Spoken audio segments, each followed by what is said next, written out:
Okay, good afternoon, good morning, everyone. Usually it's good evening here on Connected with Cari, and I usually stream my shows through Saturday evenings. So this is all good and dandy and so fun to have different guests on at different times because then it challenges me. And I'm like, oh, it's not the evening and it's not a Saturday, and it just throws my day off, which is more fun and it's all so good.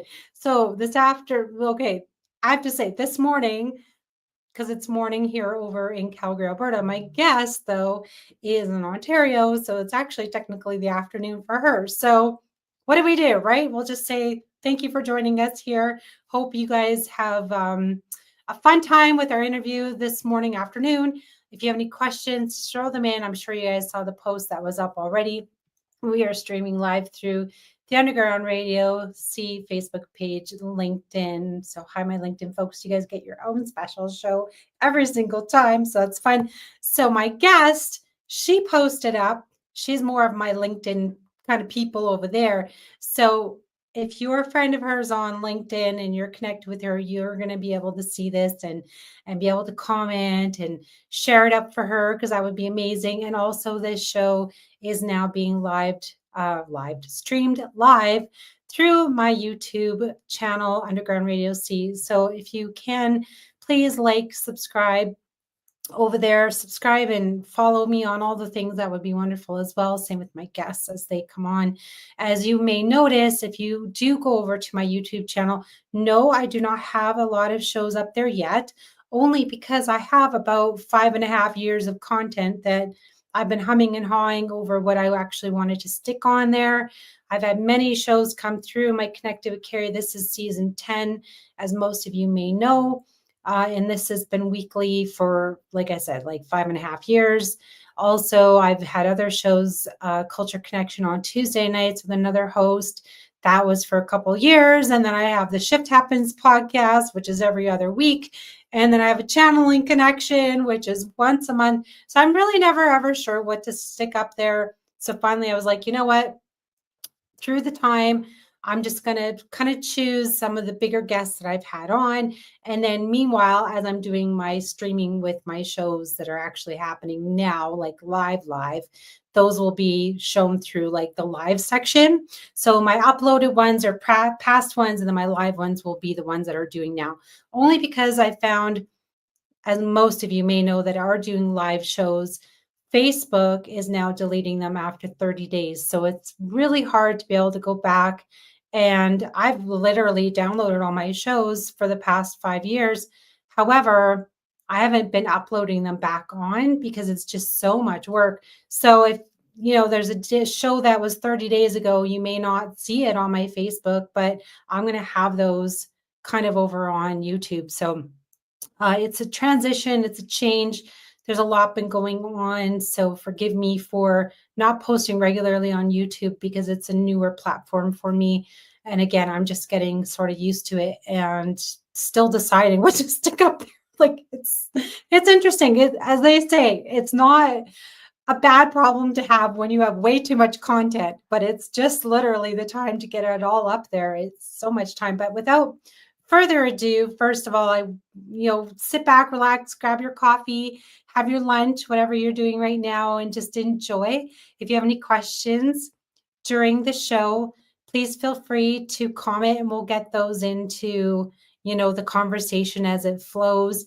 If, you kind of miss this live and you're watching the replay, feel free to reach out to my guest with any questions that you may have. If you feel nervous contacting them yourself, feel free to contact myself, and then I can put you in connect you two together. That's not a problem. So without further ado, let's welcome our wonderful guest of the hour, and or maybe 40 minutes. We'll see what we do today, how much time we have. So welcome, Preethi. I always want to read that. Preethi, right? Preethi, can you pronounce your last name for me? Because I can't.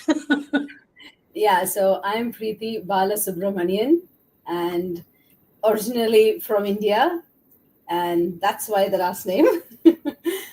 So I'm a fractional operations and an executive support consultant now, and I have over 15 years of experience supporting teams, leaders across corporates in Canada, India, UK, and the US. And I've kind of seen behind the scenes, like when what it really takes, to run a sustainable business. So basically, I am now offering that support as a consultant to solopreneurs and small businesses with employees under 10 to 15 who basically need that high impact support but without the commitment of a full-time hire. So, Right. and I basically help them move from that founder mindset to a CEO mindset where you're not doing everything yourself, but you're the CEO of your business. So you have employees and people who do that work and you do the strategic side of things.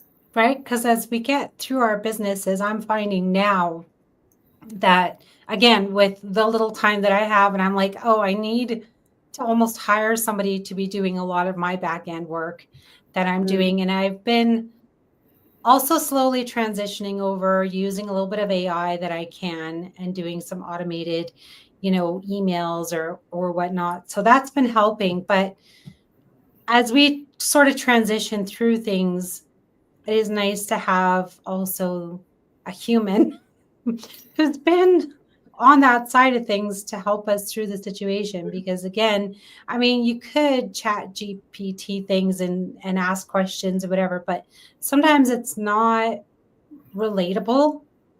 And sometimes it's just like, we may have other questions that it's like, well, they AI might not understand, where it's nice to talk to a human and go, okay, how do I do this? And what should I do? Should I do everything automated? What are some steps to go through that? So it's nice to have somebody Mhm. that's been through the corporate kind of back end of things and to help us through.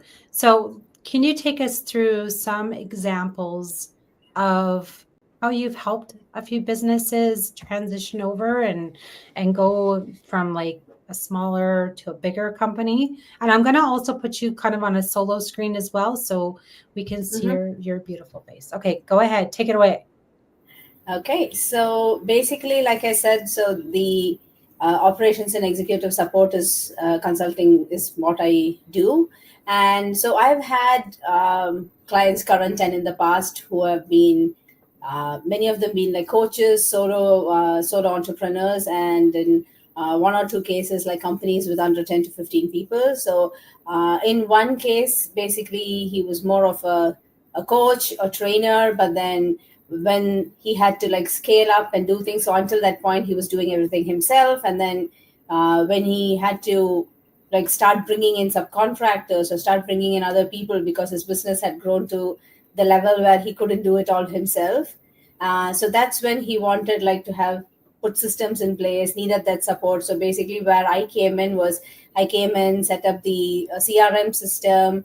I set up a basic HRIS system where he could handle like the employees or staff he was hiring, their payroll.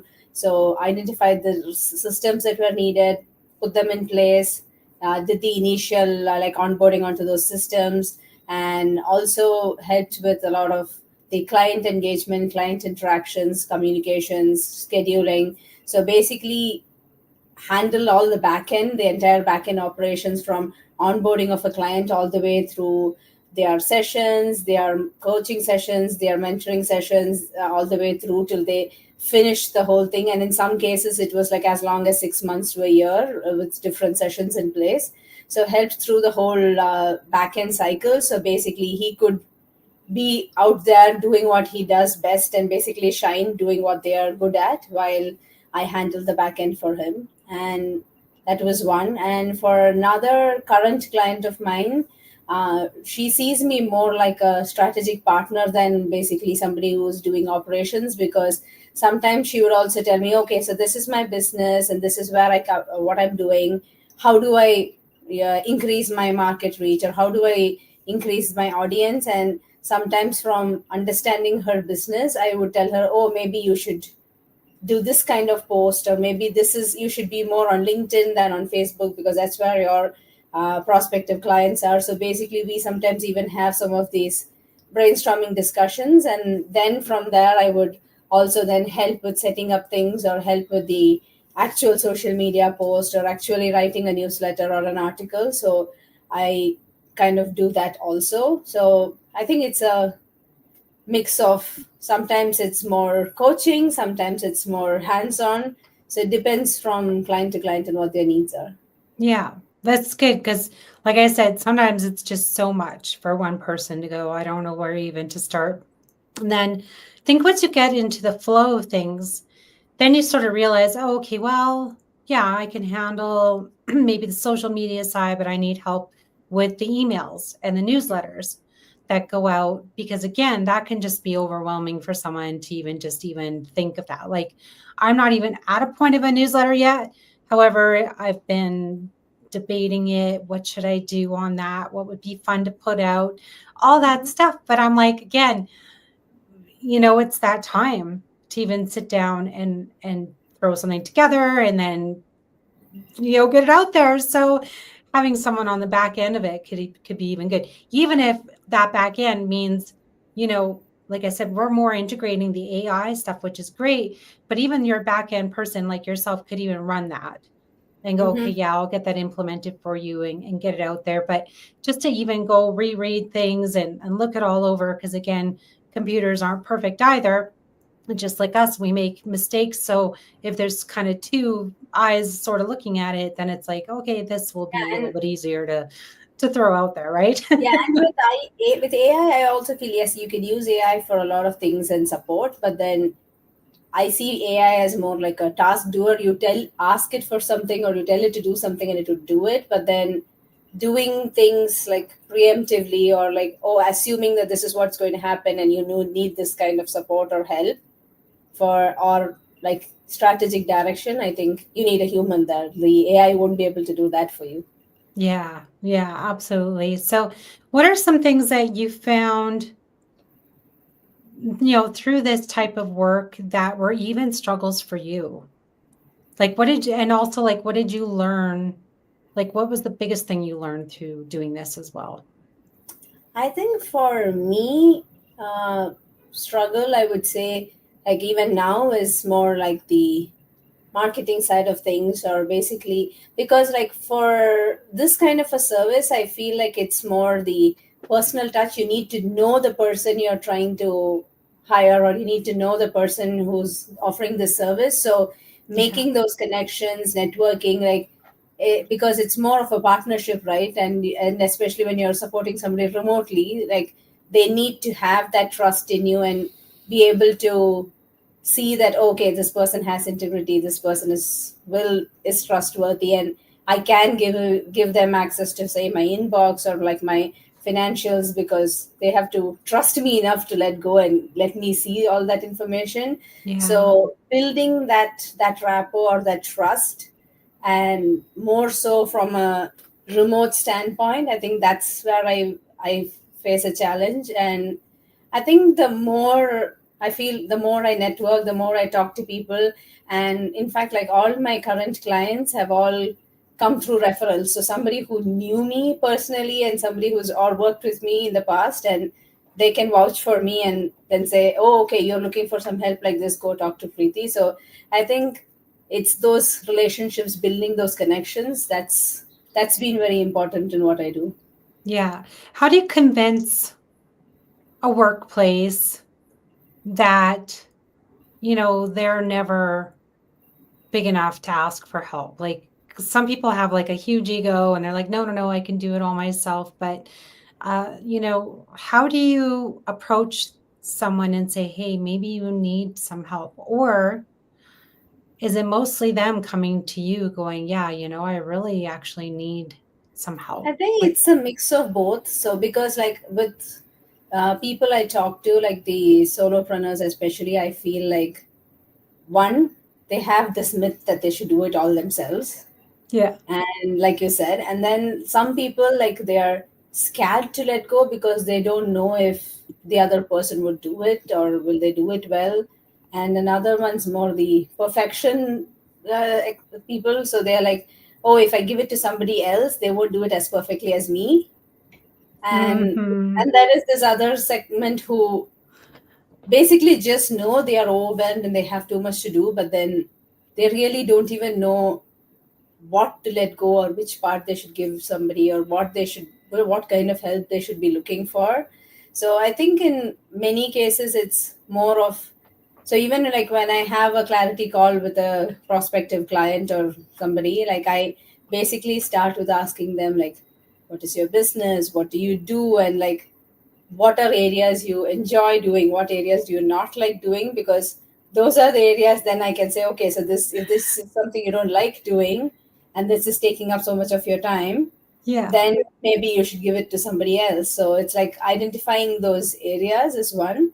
And in some cases it's like, say you're a speaker or a coach, so for a speaking engagement, if you say charge 1,500 for a speaking engagement of 1 hour, yeah, and if you're doing the 1 hour of admin yourself, is that really worth $1,500? Because that's, so if you're doing it yourself, Yeah. that's the cost you're putting to it. So like explain like more like the ROI, right? Like return on investment. So is that a good use of your time? So I think for, so it's explaining those things and basically walking them through, telling them like, okay, this is where you need the help, this is what you should be doing yourself. So basically when I talk to somebody, I talk of like their area of genius which they should be doing, and there are these other things where you can maybe part do, part delegate, and these things you should probably only be delegating because somebody else is probably going to do it better than what you're doing, because that's not your area of expertise. So Right? You're like, you're not so good at this, but you're, you know. I think that would be really hard to tell somebody that, okay, you're not. yeah, no, so However, though, if someone does walk to you and they're like, yeah, I need your help, and they have to yeah, be humble enough to go, okay, yeah, you know, no, I'm not good yeah. at that. So I No, mean, and I I can, think that's yeah. kind of what my book kind of is about, that because the book, like I have a book Yeah. that's called The Easy Equation, and basically that's more like a practical guide to them going and auditing their own work to see what they're doing, what they should be doing, what they can transfer to somebody else, or, and basically it also has like checklists and things to say, because like even when you say for a business, when they say I want to hire help or I want a VA, it's not just a virtual assistant. Not all virtual assistants are the same. Yeah. So there are virtual assistants who are more tech related. There are virtual assistants who do just the marketing. There are virtual assistants who basically just do your scheduling and calendaring. So depends on, like, you can't just blanket say I need a VA. You might Yeah. need a VA, but then specialized in a certain thing, or Mm, probably you need an online business manager, or probably you need a marketing specialist, maybe you need an operations manager. So you have to identify what you actually need. So this book kind of talks about all of these different roles, what each one actually does, and then okay. helps them identify which of this person they actually need for their business in the to help them. And Mm-hmm. also talks about identifying like systems, like even if you Okay. say CRM or if you say a mailer tool, like not Mm-hmm. all are the same. So some are more conducive to smaller businesses, some are more conducive when you want to scale and grow up. Yeah. So I think you kind of look at your whole business plan, look at the whole thing, and then decide, okay, so this is what's going to work for me today, but also will work for me tomorrow when I grow, right? So Right. figuring out those things. Yeah, absolutely. Because you want to be like, well, this may help me today, but it may not help me in the long run. So you kind of want Mm-hmm. to implement something that's going to be consistent and help you through, I think, each step of the way, right? Mm-hmm. When did you put this book out? This I think is probably only like about a month old. Okay. Yeah. And so basically, some of these questions and some of the content from here have been some checklists and things that I've used with my clients in the past. Okay. And basically, this is from my experiences dealing with my clients who are small businesses or sole entrepreneurs, and like I see what are their pain points or what is it that they struggle to identify. So basically, it's an experience from all of those that I have now created in kind of a guide format for them to use. And then have those clients that have, that you've worked with, have they read the book? Yes, some of them have. And what did they say? What was their kind of feedback on it? So one of my current clients, yeah, she read the book and she liked it, and she kind of said, like, she sees like, oh, okay, you did this with me when we initially started. You asked me these questions, or you went through this with me to identify my needs. So some of them, like, they are able to relate with their onboarding process with me and what I went through with them. And I've also had one or two uh, like people I met through networking. In fact, like I just spoke to one of them today who had a couple of actually bad experiences with hiring VAs in the past, and is now kind of shy or like afraid to go actually and hire a VA. And she Mm-hmm. said this kind of helped her understand that on both sides, like what she should be prepared from her end before she hires a VA. So then that is clarity from her side, and then she knows what are the questions or what to ask when she's hiring the VA. Because otherwise, if you went and just blanket hired a VA, their expertise and your needs may not match. So she said Okay. this was very helpful in making What her are what rethink are and reconsider that. Yeah. So what are some things that we should be asking a VA to vet them and go, okay, yeah, this person would be good for my business? What are some things that, you know, it's always just like, I think the same as like finding a doctor or finding, Mhm. a lawyer or finding someone that you want to be personally working with, because they're Mhm. going to, kind of get to know you really personally, right? Like they're Yeah. going to So. know Mhm. deep. So, yeah, take us through maybe a few steps of what we should be doing. So I would say first is introspect, find out what your business currently is doing and which are the areas you need help with.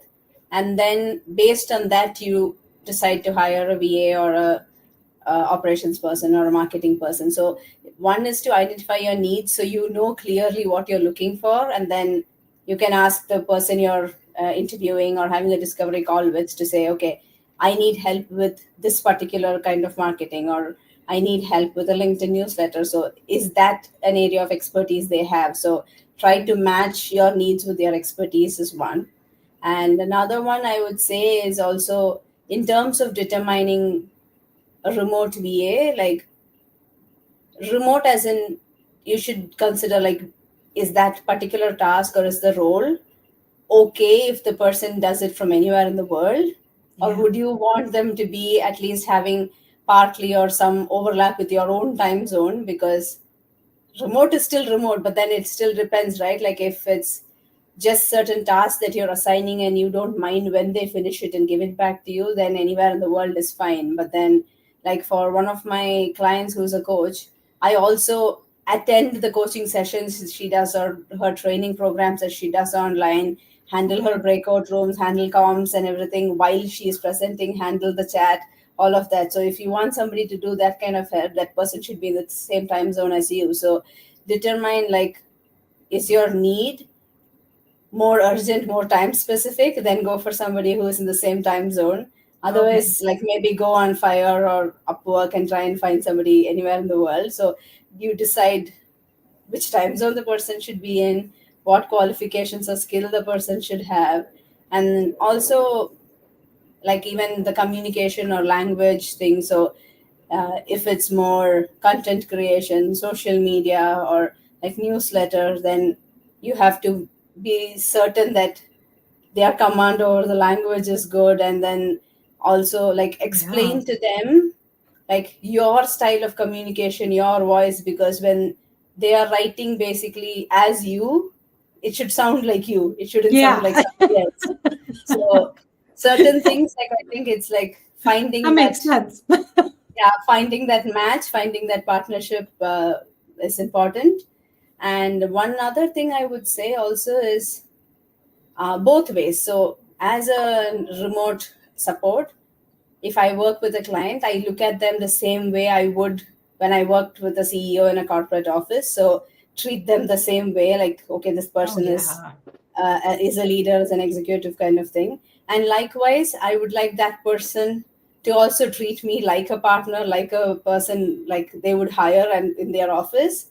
Because sometimes I find that both ways, like I sometimes, because it's a remote EA, the EAs get very casual or like very, yeah, like very casual with the clients, and that's not nice. At the same time, Okay. because it's a VA, they're like, oh, okay, just get this done kind of attitude from the client also. So that's when No. like some friction happens. So I think it's that mutual partnership and mutual Oh, respect yeah. for each other should be there. Yeah, absolutely. I mean, I don't know. I'd probably be like a carefree boss and I'd be like, oh, get it done when you can, whatever. But you hear stories of, Yeah. super strict bosses. And if you kind of even step over the line a little bit, then, like you're trembling and like, I hope this sounds right. You don't want that. Like, you don't want a stressful environment. You don't even want to have like stressful communication. You want to be able to go, hey, like, does this work for you? Does this work for you? And then get the feel for things. And then if things are just going good and you don't even barely even need to, Hmm. confirm things at one point, because you just know everything's flowing so good that you can just be like, yeah, maybe just touch in like, oh, what's the subject for this week? Okay, fire it off and you're good to go, Yeah. right? So Like you'll it's more have a of that, system. yeah, that partnership, open communication, and making sure you have those regular touch points so you're both in sync. Nice. That's so good. Yeah. Because it does. I think it takes some time. And then again, you want to work with somebody who really sort of, again, knows your style, knows your strategy, and Mhm. goes, okay, this should work. Because I've had that. I've had newsletters come in and I know the owner personally. And then the Mhm. newsletters come in and I'm like, oh, someone else wrote this. Yeah. You could just tell, and it's like so formal and whatever. And I'm like, this is not even. Yeah, this is not that person's voice, right? You know it. I'm like, okay, that's cute, but no, that's not. Yeah. Like, well, they tried. So, that's important. And then again, I think also feedback is very important. Also, whether it's your clients, well, I'd say probably your clients number one, and then maybe the feedback of your VA as well. Hmm. What have you been dealing with, like for the feedback aspect? Like we kind of went through the book side, but what's the feedback of, the clients that are working with you? Like what's their first initial things? Like what have they been saying? Have they been saying, okay, this has been working really good. Your strategy has been wonderful. Or has it been a little bit of a struggle to transition? Take us a little bit through that and then we'll wrap up. And I think that is like also like client to client specific, but in most cases, like I said, like these regular touch points where we should have conversations. So I think it's more of a work in progress. As you go, you tweak, because sometimes it's like, even with social media or a newsletter, like you said, they may express something and say, okay, I want something like this, and then you go with your first draft, and then and sometimes it's like only when you see it in writing or see it in picture you realize, oh no, I didn't want this way, or I wanted it that way. So then Okay. it's Yeah. like a feedback mechanism where there's like, okay, no, I wanted this to look a little different, or I wanted this to sound a little different, and then basically you go from there. And even with like the day-to-day work, even, yeah, even as something like managing their calendar or something, like they can Hmm. always come back and tell you, oh, okay, so for this kind of meeting I want a half an hour buffer, or like for this kind of meeting I want it to be longer. Yeah. So it's basically a work in progress, and basically what they want, their preferred style of work, so you Yeah. kind of Like you tweak never and even think about that. You never even think about, oh, the buffering between meetings, yeah. or like you said, it could even be just as you had said that, it could even be like color coding a calendar Mm-hmm. for specific events or things like that, and make it easier for people just to quickly bring it up and go, okay, Mm-hmm. green may be for specific clients and red could be, that's, lunch and Yeah. whatever breaks, and just to be able to quickly glance and go, okay, oh, I know I'm meeting a business professional because it's blue and our meeting's only an hour, whereas lunch is red and it's a half an hour. And so, very quickly to, that would really help. And like somebody even that's super busy. Yeah. yeah, like and even like say for somebody like you who does podcasts, so or like so one of my clients does do podcasts. So basically, what I do is like 2 weeks or 3 weeks up ahead, I look in to see okay what her podcast schedule is. So have all of them sent in their bios? Have they all sent in their headshots? Have they filled in like the pre-questionnaire? So basically, Yeah. like to do all of it and make sure it's all there and in her hand at least a week before she actually speaks to that person. So like Hmm. making sure all of those coordination is done and all those pieces are in place. Yeah. That's really good. Yeah. Cause I find like only because today was a certain day that's just, I'm usually not doing like, well, sometimes on a Tuesday, I'll actually do album listening parties, but it's usually in the evening. So Mm, during the day, I'm not usually quite doing too much during the day. But even like my monthly show, which is the Channel Connection, and also my Shift Happens show, they're more in the afternoon. However, my Channel Connection show, which is happening in a couple weeks' time, is actually going to be in the afternoon. We moved it from later in the afternoon to earlier afternoon.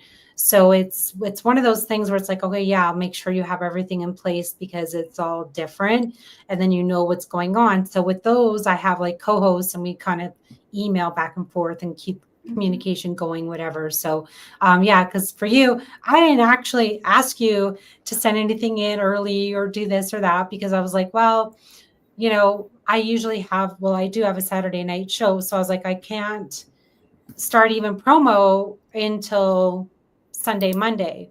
But then mhm. I was like so busy on the weekend, I literally didn't even have time to sit down and pull open a computer and even let alone make a poster or do anything. And I was like, okay. So I was like, I'll just wing it. And then you sent in your stuff. And I was like, okay, great. I'll just make a poster and, and it'll be fine. And we still got some promo in, which is good. And then usually, my guests will share it up and then they'll throw it out there, whatever. So I'm usually not too worried about it, but there's usually the implementation of if I know Mhm. there's a guest, like already I do have a guest for Saturday.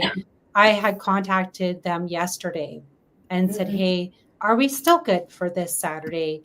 And if they didn't send their stuff in, I'll just ask or just kind of touch up on it, go, yeah, I need this by Tuesday so I can make your promo and go from that. And so usually it's always implemented the week before. Sometimes if I know that guest is very busy or if they're on tour or something's going on, that I say you try and reach out 2 weeks beforehand and go, hey, are you still good? Because sometimes their schedules get kind of thrown and mixed around. So, and even then, what I can sometimes do, which is really great, is if that guest is busy and they're touring and the dates got switched around, whatever, and they just can't make it, the guest that's the following week, I bump them up and go, hey, Mhm. yeah, I'm going to have you on this weekend and then or switch them, something like Mhm. that. So it's always really nice to be able to play around that way because then someone's like, oh, actually, yeah, that works better to come on this Yeah, week instead of next week. So it yeah. always ends up really good. Only a couple times have I ever double booked by mistake. And I have 3 calendars that I use, and sometimes so most of the time I've got my phone calendar, and I'll usually just jot it in there so I know who's coming up the next week. But sometimes I forget to transfer it over to my paper calendar, and then I've got my Google calendar, so it's all like I need to make Mhm. sure each one is corresponding, and if I miss one step, I'm screwed. So I have to do like the no fault kind of and actually go Google Calendar first because it's actually better. So, Yeah, no, like um, especially for like a lot of businesses where it's just one person or a very small team, yeah, it's all those puzzle pieces and having to fit them the right way. And like you said, right. if one piece is missing, then the whole picture And is that's gone. just one like calendar thing. I couldn't imagine, being this huge corporation and then you double Hmm. book or something. Like, Yeah. I couldn't. No, thank you. I don't want to be in charge and oh, yeah, you were supposed to go to this meeting and you didn't show up or something. I don't think I would like to have that on my hands at all. So it would be horrible. Do you have any last little tidbits you want to throw in there? And then, yeah, and then where people can reach you as well. And then that'll be that. Yeah. Okay, so yes, you can. I'm most active on LinkedIn, but you can find me on like other platforms too, but LinkedIn, and then yeah, you can, and from my LinkedIn you can find my and my business webpage also. I will send it to you, so Okay. you can reach out either through the website. You can set up a clarity call with me, or you can connect with me on LinkedIn. And I think Carrie also has like links to my book and everything. So if Yeah, I think maybe what I'll do is I'll just throw those into like the comment section after, and Mhm, then it'll be easily available for anyone to kind of click and go, okay, here's the mhm. thing. So I'll do that And after. Yeah. and also, like, for anybody listening in, like, I have a checklist, like more like a signs to identify that you need support. And I have a form link, I can send it to Carrie, and uh, this, you can fill in the form. I can send you the checklist for free, and you can Okay. see if you actually need the support, or if you actually need a I VA, or need help. I'm like this close. you, Don't you worry. I'm can like, identify if you need help. Right. It just reminded me to throw this in my one calendar. We're good. So, thank you, Preethi, so much for coming on and sharing all your insights on, just even the smallest things that can make a difference in a business, and, how to implement those, and just being like more organized and have those strategies in place. So, again, you guys can pick up her book that's on Amazon. You can go find it over there. I'm going to put the links up again into the comment section, and then you guys can go back and check all those out if you missed that earlier through on. So again, thank you so much, and I hope you guys have a wonderful rest of your Tuesday, and go and enjoy hopefully the sun in the afternoon. I don't know about you guys over in Ontario, but here in Calgary we're going to be having rain later this week, so get out there and enjoy it before the rain comes in. So thank you, Preethi. Have a good Thank you. day. Thank you, Carrie. Have a good day. See Goodbye. you. Bye.